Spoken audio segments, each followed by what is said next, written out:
Welcome to NOLA Stamping. I'm Barb Baldwin, and today we're going to be making a doggone amazing card. We're going to be using Journey, which is close to my heart's last color of the year. They still have some available on their website.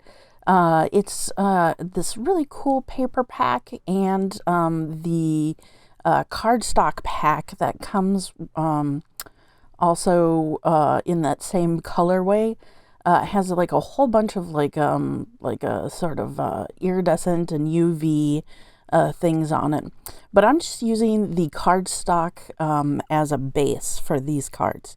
They actually have a bunch of sales going on and some new product, including these adorably cute I Ruff You stamps and thin cuts. I'm using a sentiment from a retired set that says you're doggone amazing, but like if you're making these cards yourself, you can always just write that in. I'm sure everyone that you know loves your handwriting. Or there's a couple of fun sentiments on the I Ruff You card or stamp set also that would work perfectly. But so what I'm going to do is I'm taking some Journey ink and I'm inking up my stamp. And I'm just going to use some of the little stamps that go around.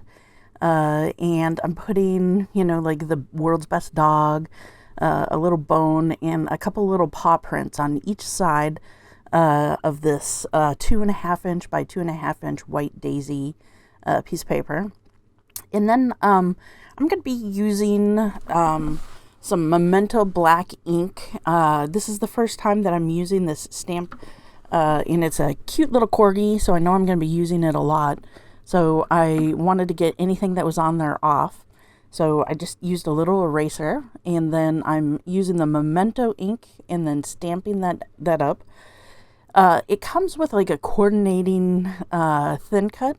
So I'm just going to tape that down and run it through my die cutting machine. Sort of like lining it up the way that it needs to. You can also fussy cut out these little pups. It's not, there's not too much to them. There's a couple little angles, but like either one works. And I think it looks the same either way, but it is easier with the thin cuts. So that's what I did. So we're going to do a fun little technique. I have an old embossing folder that just does like dotted chevrons. And this is going to work with pretty much any embossing folder that you have. So just raid your stash. And so because it's like chevrons, I want to make sure that it's flat. And that it, goes well through the machine. So I mixed it up with a little bit of water, and then I run it through the machine at the embossing instead of cutting, so it doesn't do like that same insane pressure. And then I just checked it. I'm going to move the machine out of the way. And when I pull it up, I think it looks pretty cool. The water really just sort of helps the paper loosen up a little bit. So I think that works really well. So now I'm going to grab an ancient sanding block that I have. It is from a while ago, but you can use emery board, like that'll work out just fine. And you just want to run it over really lightly over the embossing, just so then it shows the white core in the Journey paper. And now I'm just going to mark the exact center of the piece of paper. So because we're going to run it through again with that the scalloped circle die cut. And I think it'll show off if it, or show up if it doesn't go through at the center. If it goes off to the side or something. So that's why I'm using washi tape to make sure that it stays in place, and just marking the exact center so that everything looks all even. Because that the very first time you don't put the washi tape on, that's the time that everything shifts off to the side. And with the chevrons, it does kind of show off like whether something is off or not. But this one cut perfectly. All that prep work worked out perfectly for me. Okay, so I'm going to slow down and show you how I colored the little Corgi.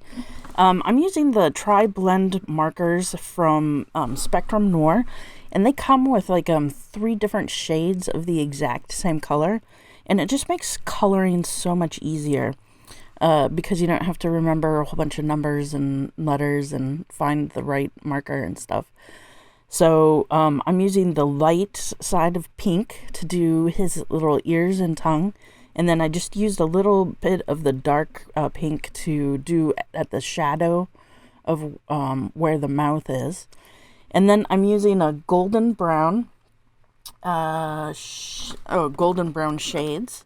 And I'm just doing the first pass all in the light side of the marker. And I'm just going to go ahead and fill in all that.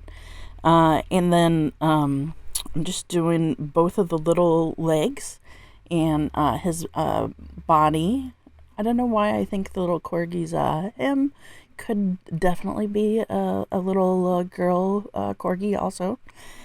But anyways, so then I go around, and anywhere there's a line, that's where a shadow is kind of supposed to be.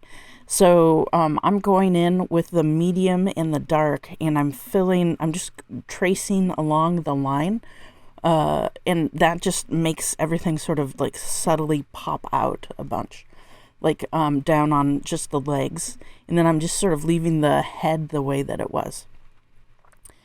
And I am going to use gray and just pop the lightest gray that there is, and just do a couple shadows underneath the mouth and where the neck and the body, at the bottom of the body.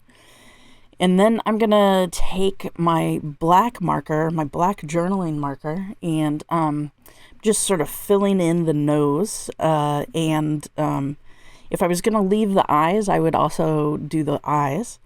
And then my favorite pen of all is the white opaque jelly roll pen from Sakura.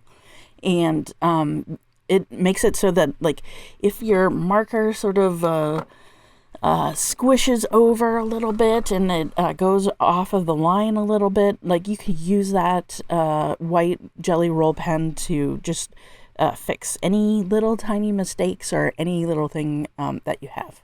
And once that cutie little Corgi is perfect, now it's time to assemble the card.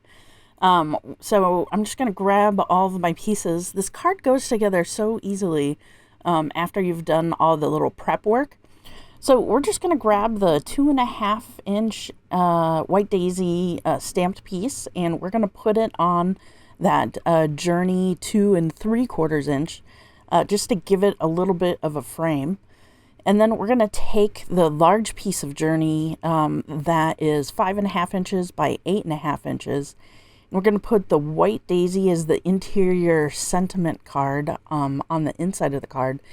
If you're not going to write on the inside of the card and you're just going to leave the little diamond as the sentiment block, you could always just put that in the center. But I wanted to have a little bit of space to write a little note on the side. So I just always like to give myself space for the note. So I'm using up a little bit of honey bunny paper. Honestly, any sort of paper that has a pattern would be perfect here. You could always make a piece of paper that has like bones and stuff like that stamped on it. But I have seen dogs chase butterflies, so I thought that would be a cute little touch in the card. So I'm taking some foam dimensionals, and I'm just going to use a couple of them to pop up that piece that is embossed, the chevron that we went ahead and sanded the top of.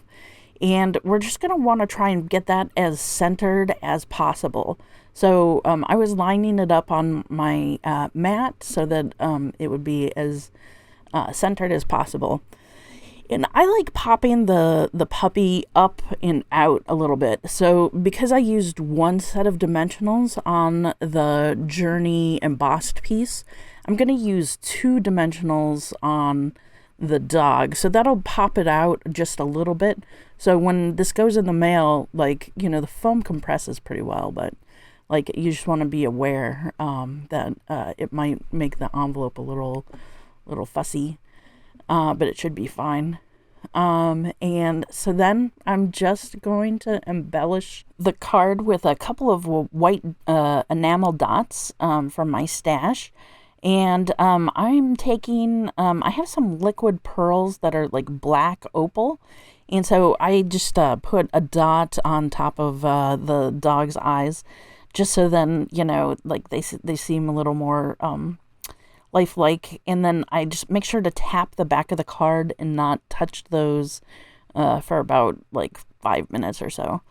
So that is that cutie little corgi card. Thanks for making the card with me. I hope it inspires you to make it or make it your own. And don't forget to stay crafty.